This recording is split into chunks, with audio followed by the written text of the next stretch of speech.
Good morning. Today on Spotlight, meet Eric Sabri, the relatively new treasurer of Michigan's largest county, Wayne. What's his vision for a job where his predecessor reigned for nearly 40 years? We'll ask him. And later, the gripping and racially charged Detroit movie. How will it be received on the big screen nationwide? And how relevant is what happened at the Algiers Motel 50 years ago today? I'll get the thoughts of Detroit News film critic Adam Graham. It's Sunday, August the 6th. I'm Chuck Stokes, and this is Spotlight from our downtown studio here at theCUBE.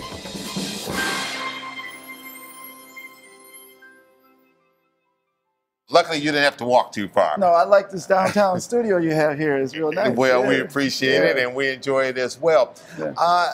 Let's start with kind of what your big picture vision is as county treasurer. Your predecessor was in there nearly 4 decades. Yes. That's a long time. Yes. You're coming in, want to set the table your way. Okay, well, we did, Chuck, I've been there 16 months, and fortunately, I had a chance to know the job, learn the job a little bit as a deputy, and know the staff, and know the operation. So I want to make it more efficient, and customer service improvements, and we're doing that right now. I want to help reduce foreclosures, which we've been doing that since I've been treasurer. We've reduced foreclosures 72%. So we want to make sure that when people come to the treasurer's office, they get the service they need, they get the right consistent information, and that they know there are programs available to help them pay their taxes and stay out of foreclosure. When you say reduce foreclosures, to a lot of people, that sounds almost like code word of getting me out of a house that I may have been in for a long period of time. How do you do the job that you have to do, but also be sensitive to the human element of that? Well, right, it's a bill of balance, it's a balancing act to collect money and still be concerned about keeping people in their homes. And what we do, Chuck, we work with all the municipalities, the 43 municipalities in Wayne County, especially the city of Detroit. In the city of Detroit, we have a task force. We work with the city year-round to kind of watch the numbers and make sure that we are doing outreach and education. We contact the other municipalities out in Wayne County, give them the list early in February and say, these are the properties in your cities that are headed to foreclosure. So they join with us in contacting individuals and helping them, let them know that we have programs, payment plans, extensions they can get involved in. There are things that the veterans can take advantage of. The Step Forward program the state administers is available to help individuals. So we work with our municipalities. For the last couple of years, it's really helped to reduce these numbers of foreclosures, which were really bad from 2009 to about 2 years ago. As you look around the county, because you get to worry about more than just the city of Detroit, even though it's the big kahuna there, you have a lot of other counties, a lot of other communities to be concerned with. Give us a picture of where the greatest number of foreclosures are, and if it's Detroit, what's after Detroit? Well, we have 43 municipalities, as I mentioned, and this year we had over 10, I think 11 cities, 11 municipalities had no foreclosures at all. Okay. And we had, for instance, Detroit, Highland Park, River Rouge, Inkster. Those are the cities that have the largest numbers of foreclosures. But it's an issue that involves income. Right. And you can't talk about this tax foreclosure problem without addressing job training, education, and income. Because if people have income, they'll pay their taxes. And we know that because 96% of the people in Wayne County are paying their taxes on time. 82% of the people in the city of Detroit are paying their taxes on time. They're not becoming delinquent at all. Your office worked closely with a select number of people that really weren't in that much debt. But if they didn't erase that little bit of debt they had, they would have been into foreclosure. How did you attack that problem? Well, I'll give you a good example. We had, on June 1st, we had 2,769 households that were in danger of foreclosure. They owe less than $1,000. Less than $1,000. Wow. Almost 3,000 people. So we had 4 of our interns from Michigan State. We're fortunate to get some interns this summer again. And I gave them the list.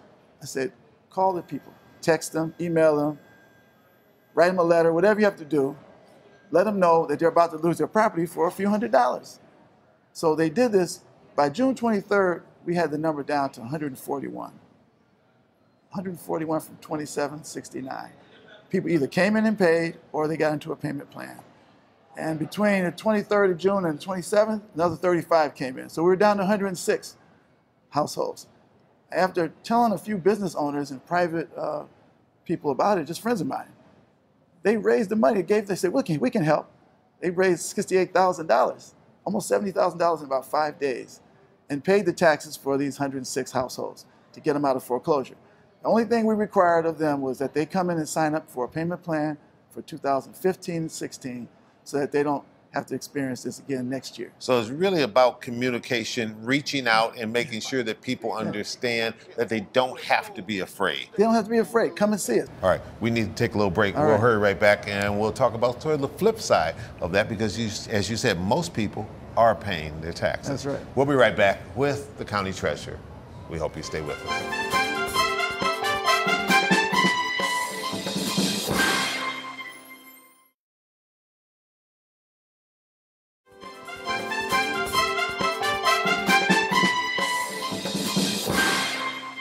How do you collect a lot of that money? Because we know that, there's a lot of money that goes uncollected traditionally that has happened. Just to give you an example, this year, the 2016 taxes that weren't collected by the municipalities are turned over to the county treasurer every year.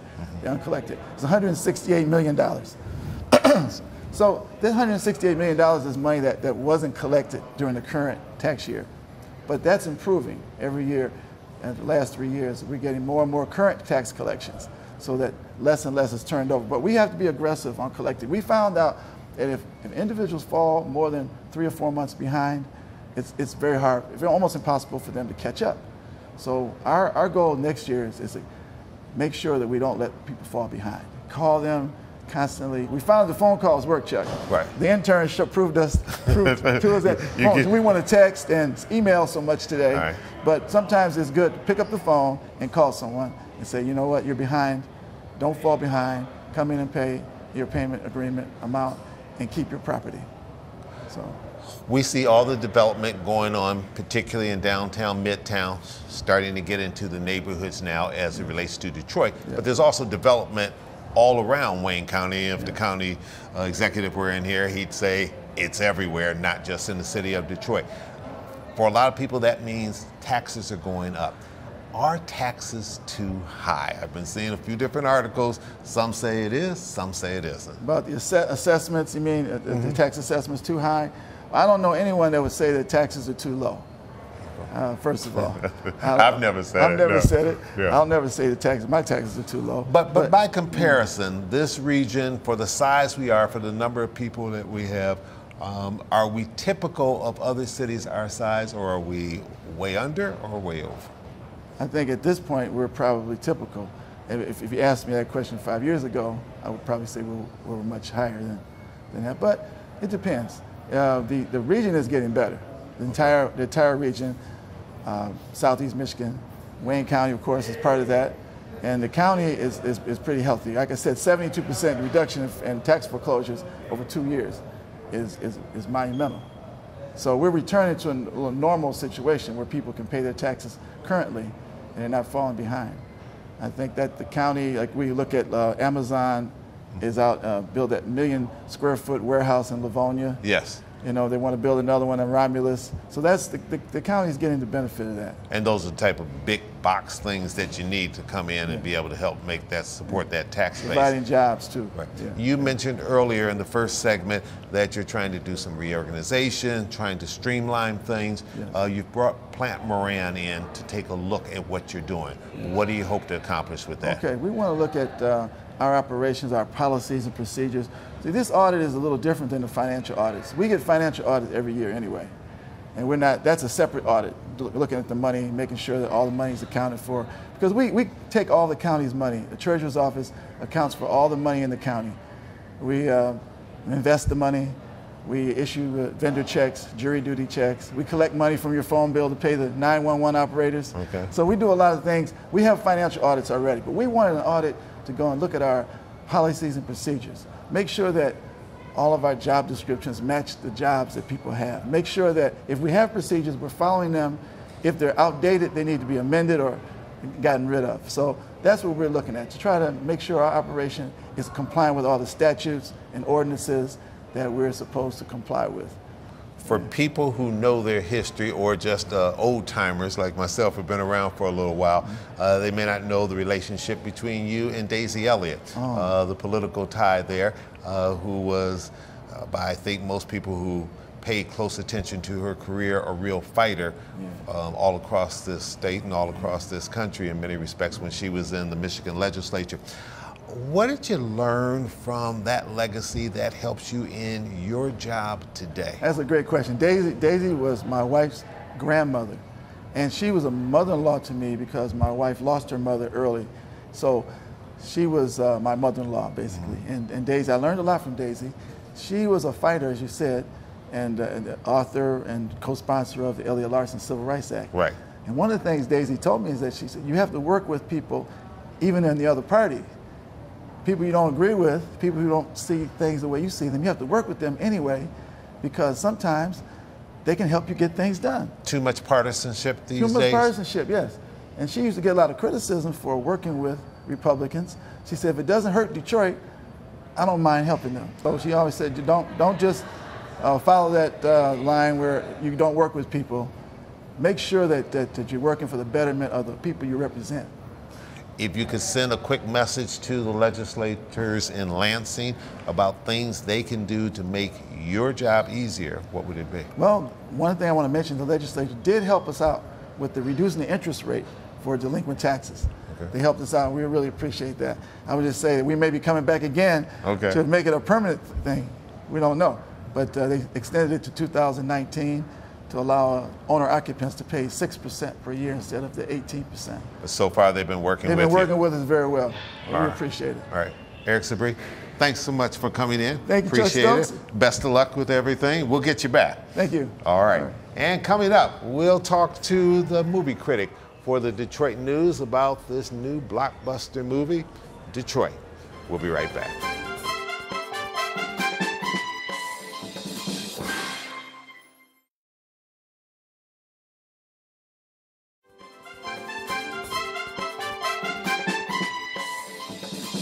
And welcome back to Spotlight. Joining me now is Adam Graham. He is the film critic for the Detroit News, and we wanted to bring him in to get his thoughts about this new movie, Detroit, which is very emotional. I saw it just a week or so ago, and I walked out of the theater and I said, whew, I got to think about this one a little bit. Adam? Yes. Thanks for coming in. Absolutely. Thanks for having me. I appreciate it. All right. First of all, let's talk about it just as a movie for a second. Let's leave all the 67 stuff alone for just a second. Sure, as a film. As a film. Yes. Your thoughts? It is very intense. It's a very intense experience. It's a very claustrophobic movie, especially the part when we get to the Algiers motel incident, which I believe is probably, it might be 40 minutes in the movie, in the middle of the movie, but it feels like at least 70 minutes. Right. It feels like you're locked in there and you can't get out. Like you can't get out. I was so glad when they finally got out of there. You got to get out of there. You got to breathe. But I think that the important thing is the movie keeps you locked in there, so you feel like you're in there with those characters and you can't get out. It's a sweaty night in July, so you feel the heat, you feel the sweat, and that all kind of adds to kind of the visceral experience of especially that Algiers sequence, which is really the heart of the movie and what the movie is kind of built around. Yeah.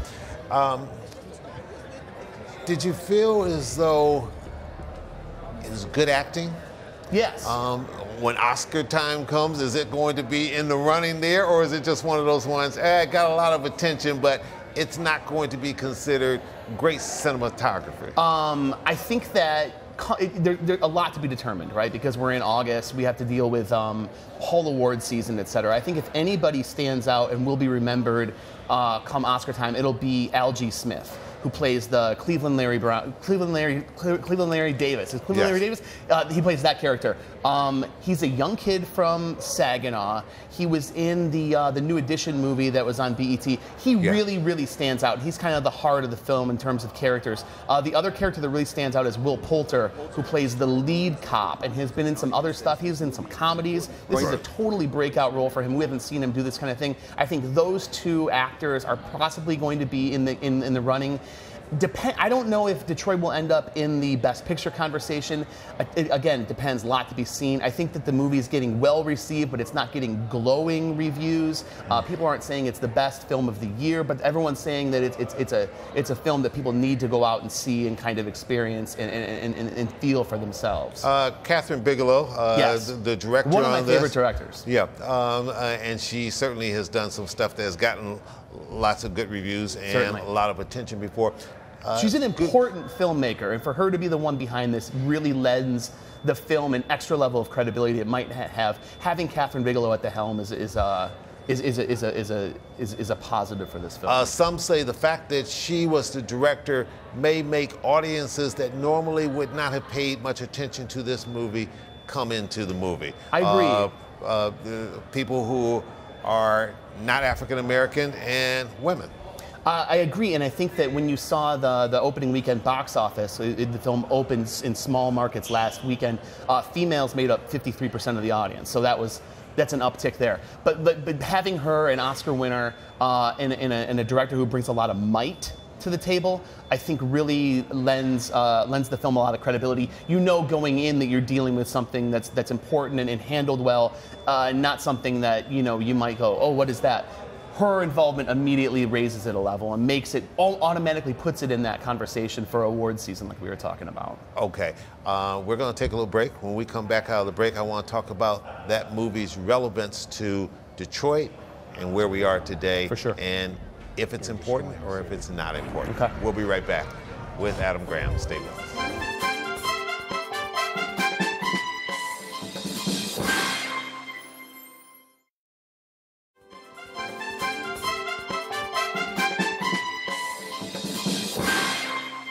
Adam Graham, he is the film critic for the Detroit News, joining us today on Spotlight here at theCUBE. All right, that happened in 1967. Sure. We know the police department was a lot different then than it is now. But what's the relevancy of having that movie now, 50th anniversary of the rebellion? I think that if it was just a movie that was somehow commemorating the 50th anniversary, it wouldn't have the impact that it does and that it's having if it weren't so relevant to today's times. If the things that we're seeing in the movie, police brutality, young African Americans getting killed, policemen getting acquitted at trials. That's what's scary about the movie, is that you look at 50 years ago and you look at today, you've seen many cases in the last couple of years where the exact same thing is happening. I think that is what makes the movie. I don't think that Catherine Bigelow and Mark Boal, who's the writer, went out to just say, hey, let's celebrate the 50th. They said, look at what was happening then and look how it's still happening today. Where have we come? How far have we come? Have we come anywhere at all? That's what gives the film the relevance to today, and that's what it gives it another layer of kind of texture and scariness. And they centered on one key event there, Yes. and that's what happened at the Algiers Motel. I mean, they could have taken on what happened over a 5-day period, and they just centered on one particular thing, but had all of the elements and the tension Yes. that led up to the rebellion in '67. Yeah. I think in order to tell a story, how would you, the riots themselves were it's large scope, right? And I think that in order to tell a story dramatically, you need to kind of needle in on an individual incident, and I think that they found a pretty powerful one in the Algiers Motel incident. I think where the film might have a fault is after you leave the Algiers Motel, which, as intense it is once you're in there, I think the film deflates a little bit in what comes afterwards. And for us, especially around here, it doesn't come back to the riots. It doesn't tell what else happened in the city. You go into these characters at the Algiers, and then you come out and you follow a trial, and you follow one of the characters outside of that. And I think that dramatically it loses a little bit of its tension. But in order to tell the story, I think that they focused on one explosive incident, and they found a good one in the Algiers. How concerned are you, as someone who makes their living and lives here in Detroit the same as I do, what the perception will be nationally from those who've never come to this area, how they may see Detroit through that film? Or is that something that we worry too much about? I think that we worry too much about. I think that we, in particular, in Detroit, we tend to be thin-skinned in a lot of these matters. But I can't speak for, maybe Pittsburgh is the same way. Maybe Pittsburgh has that same, rough and tumble image. Because it gets close to home. But on the inside, they're soft. And we know how much progress we've made, particularly Absolutely. coming out of the bankruptcy, and we see our city different, especially different than 1967. Absolutely, and I think that other people do too. And I don't think that this is necessary. This is what happened then, and it's a true story. And I think that we have to own it. This happened here. It is okay for it to be portrayed, and it's okay for it to people to take it as a lesson, to learn from, to see what happened. And I think that anybody that comes here today isn't expecting to see what they saw then. It's a mirror to what was happening then. I think that we're okay now, and I don't think that it shines negatively on our city at all. You wrote a piece that involved whether or not this movie will spur a dialogue about race and race relations. I know we did an editorial the other day, and we said if you go see that movie, hopefully you won't let it end there, that you'll then come out of that movie and within a few days or whatever your schedule permits, go over to the Detroit Historical Museum, look at that exhibit, learn from that exhibit, and learn the full story, and have these conversations. Maybe it's with the Michigan Roundtable, whoever else you want to do it. Absolutely. I think that, one of the best things about going to the movies is talking about it afterwards. And even if you're on their way out of the theater, because I think especially, the movie did especially well here, of course, last weekend. Sure. And I think it'll continue to do well here, more so than it will nationally. But listen, when you're on your way out of the theater, talk about it. Like, not just to the person that you came with, but maybe ask the person behind you what they thought about it, and the person in front of you. Maybe you just have that kind of a conversation, or maybe you go somewhere, you hear somebody talking about the movie, and you have those conversations. Maybe the conversation just needs to start being about the movie, would you think? And then it can grow from there. But of course, there are plenty of opportunities to kind of dive into other places. The race talk is one that we always talk about having and never seem to really have. Anything that gets people kind of to be on the same page, I think, is a positive step in the right direction. All right, 10 seconds left. Aside from this movie, your pick of what you absolutely have to go see this summer. Oh, 10 seconds. I'm running on it. There's something that's great. The Big Sick was really great. It's a nice romantic comedy. There's some other ones out there. It's been a weird summer. The Big Sick is a good one, though. All right. In between managing your garden, right? Yes, of course, of course. Adam, thanks so much for coming in. Really appreciate it. Anytime. Pleasure having you. Absolutely. All right, Thank you very much. You can check them out in the Detroit News. Also, don't forget, Tuesday is primary election day. Get out there and vote. They've got new voting machines, so we all got to learn how to use them. I'm Chuck Stokes. We'll be back next week with more newsmakers in the spotlight. We hope you have a great week.